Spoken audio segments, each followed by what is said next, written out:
मुंबई उच्च न्यायालयाचा circuit bench कोल्हापूरसाठी मंजूर झाल्याच्या बातमीनंतर विविध स्तरावर आनंदोत्सव साजरा होतोय।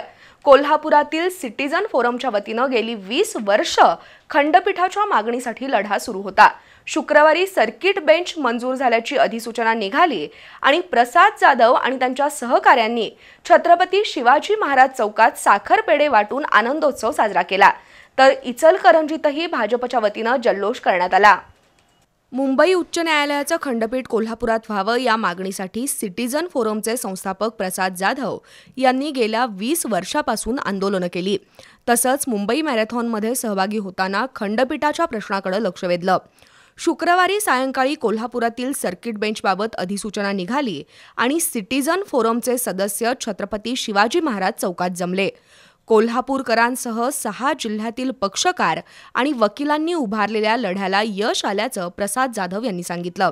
यावेळी वैभवराज राजे भोसले, दिलीप देसाई, उदय लाड, गजानन सातपुते, प्रकाश सरनाईक, राजेंद्र थोरावडे, राजू जाधव, गौरव लांडगे यांच्यासह मान्यवर उपस्थित होते।